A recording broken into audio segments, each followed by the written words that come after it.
the charges after hearing testimony from one of Revis's childhood friends, who explained that he came to Revis's defense during the altercation and punched two men, both of whom were knocked out. Revis's case remains under review by the NFL for a possible violation of the personal conduct policy, that according to a league spokesman. Meanwhile, Ryan Clark is back. Will Kane is here. Good to see you guys. Will, I want to start with you. What's your reaction to this? Well, honestly, Molly, it's anger. It's anger over the way we treat these stories. So I think that when you kind of think about yourself, what's one of the things that you fear the most in this world? For me, I think one of the things I fear the most is an angry mob.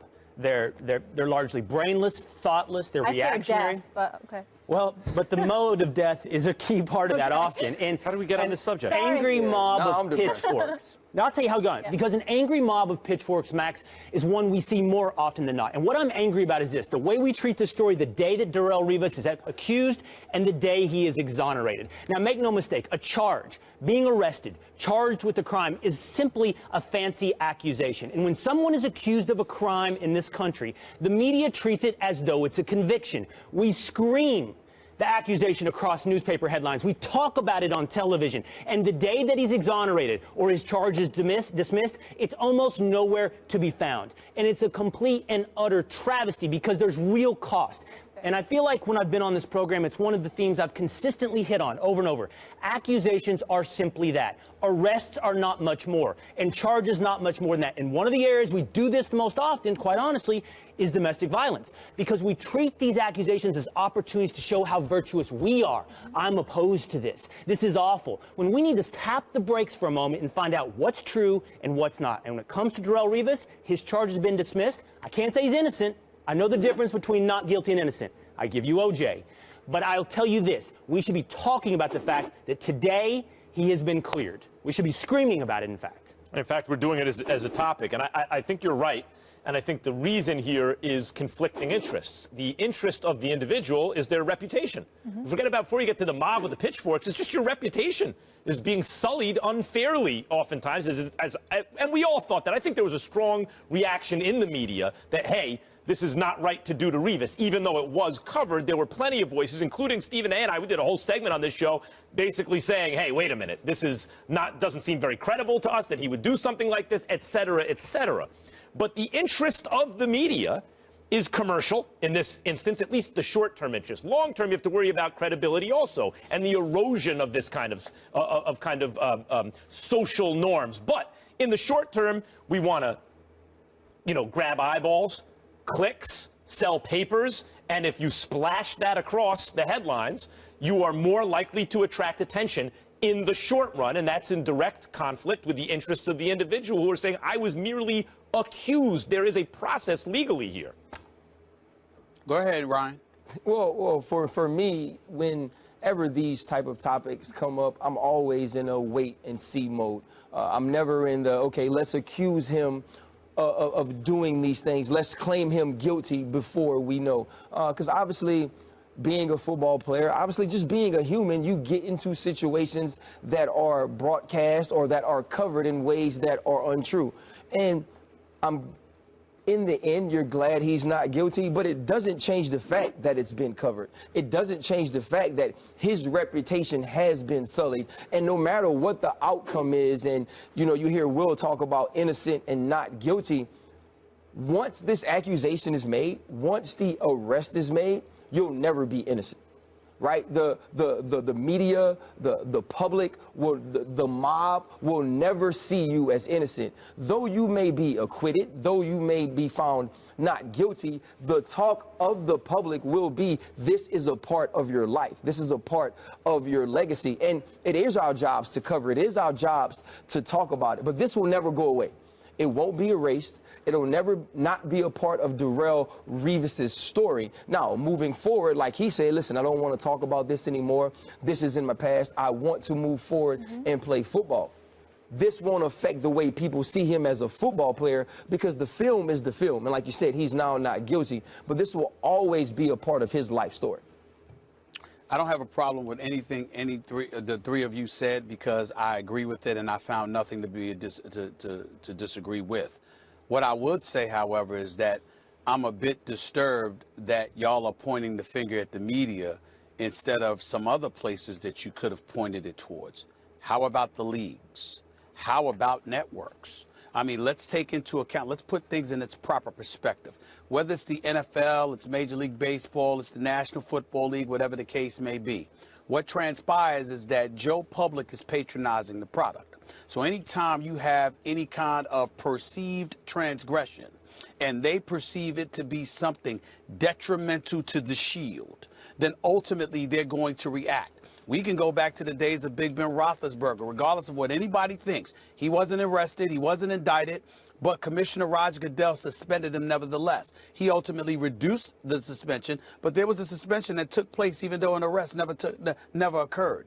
There have been a bevy of instances, whether it's with Roger Goodell and NFL players, or to lesser degrees things that have transpired in other sports, where we've looked at the league and we've seen them act in their interest, regardless of what the outcome of a case against an individual athlete may have been. We've seen our very own network, along with others. Somebody gets accused of something. Somebody finds themselves in a situation. And then all of a sudden, the heat has been brought to bear. Why? Because, again, you measure the tea leaves, and all of a sudden you see what's going on. You measure the reaction, and sometimes we as a company, we as the fourth estate, engage in overreaction. I'm not saying that the media is not culpable. I'm saying that the media is connected with the leagues, is connected with corporate America, and we tend to do it because in the court of public opinion, that's what folks spend far too much time reacting to. So when we just say the media, we're actually giving others with far more power in terms of dealing with these individual athletes who are victimized. We give the media far too much blame and far too much power, when in fact, the institutions that hold dominion over those athletes, over the teams that they play for, et cetera, instigate the process. I disagree with that. I don't think we give the media enough criticism. I don't think the media is held to account near enough because it requires self-reflection. It requires a mirror, Stephen A. The league is simply the tail on the dog. Don't wonder why the tail wags. The tail wags because the dog is wagging it. Roger Goodell and the NFL respond to public pressure. Public Can I respond to that? Hold on real quick. I just want to illustrate my point. Public pressure is created by the media. It's done by things like this. You know, Ryan's a member of our media as well now. This is what happens. We're all in this together. This is the New York Post, the day after Darrelle Revis is arrested. This is Revis street fight. New York Daily News, Darrelle hell. New York Post, fighter jet.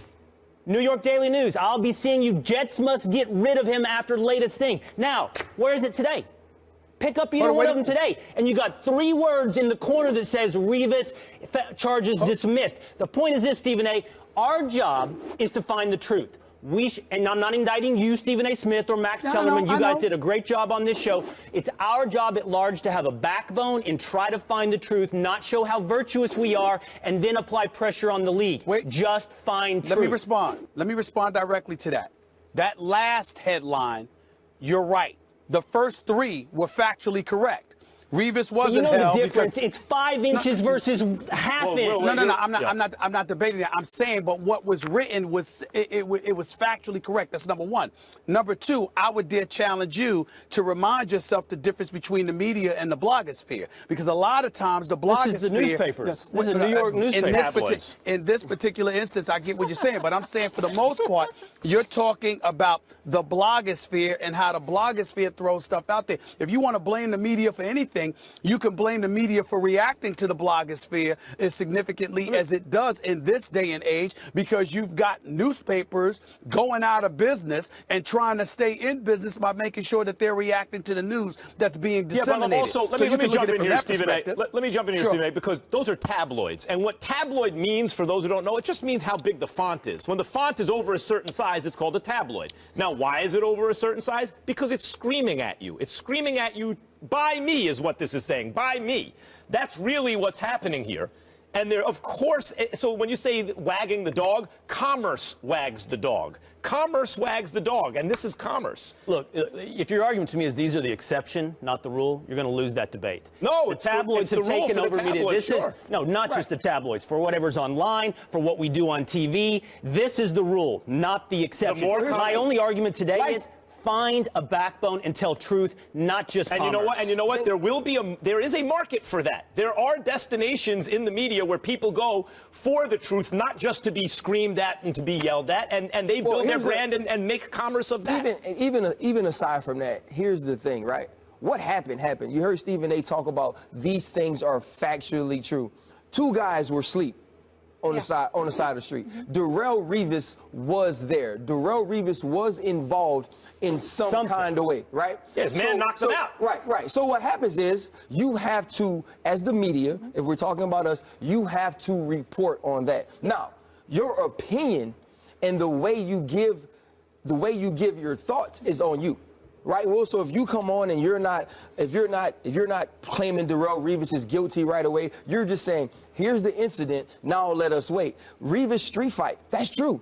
Yeah, but what Will is saying, but Will is arguing is Marshall McLuhan is the medium is the message in this case. The medium is the message, and here, just the fact that it is covered in the way it is by the tabloids suggests guilt to people, makes an imprint on their mind. Whether or not it's factually true, the packaging tells you everything you need to know. And it's a bit of sensationalism. And when the facts eventually come out, because responsible people react to that, as we did on the show. Let's wait till the facts come out. Yep. When the facts come out, it's not screaming on the front page. Well, why? Because that's not clickbait. Because it's not going to sell papers. Right. Commerce is Let's also remember, and the reason why I brought up the blogosphere, and it's not to disrespect them because there's plenty of quality bloggers out there, but the reality is simple. There's a process that you have to go through in order to be a journalist. Like, for example, I sit up here and I give my opinion with you guys every day. But let's remember the fact that I was a newspaper reporter for 20 years, that I've been a professional journalist for almost a quarter of a century, that back in the day, before the advent of social media, before the advent of .com, you had to pound the pavement and work your way up from high school through college to the pros as a beat writer, as you know, on a high school, college and pro level before you even had a license to editorialize and opine and give your opinions. So when I sit up here as Stephen A., everybody can talk about the mouth that roars all they want to in terms of First Take Sports Center or beyond. But what cannot be denied is look at my resume and then look at a blogger or look at most people in this industry and they don't have my resume or my credentials. But what you do have, you can go out of an airport and at any given moment, you got TMZ and there's usually some kid holding a camera in your face, asking you a question or whatever. TMZ has a very good reputation based on experience of getting it right. TMZ, when they report, are usually right. They're very credible as a result of their work.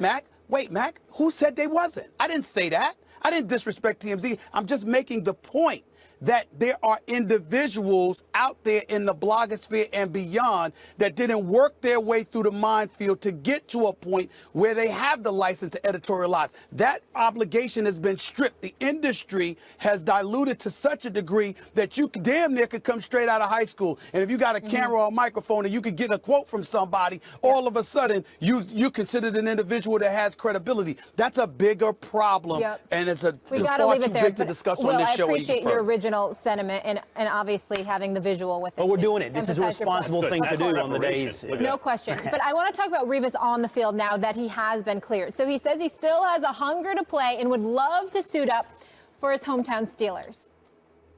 I have a passion for the game, so just looking forward to free agency, and I'm excited about free agency. It's the beginning stages of it, and I got a lot of options to make, and we'll see what happens. You hope Pittsburgh would consider you? That would be a dream come true, I tell you. To play for the hometown team, it would be. Black and yellow. Well, true Steelers fans would say black and gold. Ryan, your former team, should they want him? Well, if he has the hunger that he's speaking of, yes. He claims he's lost 10 pounds since the offseason has started. This is a guy who we all know was extremely talented, a guy who produced. He's also the smartest businessman we've seen in the NFL for what he was able to do off the field as far as contracts are concerned.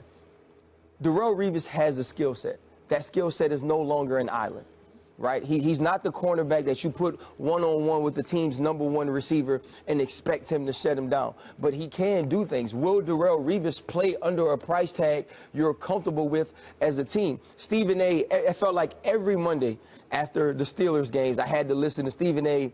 get at me like I was coaching the defensive backfield of the Pittsburgh Steelers. But you have Davis, who came along as a strong safety, who was a rookie last year out of Maryland. Mike Mitchell's strong at safety. But at the cornerback position, at the nickel position, you have Will Gay, who is experienced, but the rest of those guys are not experienced or accomplished.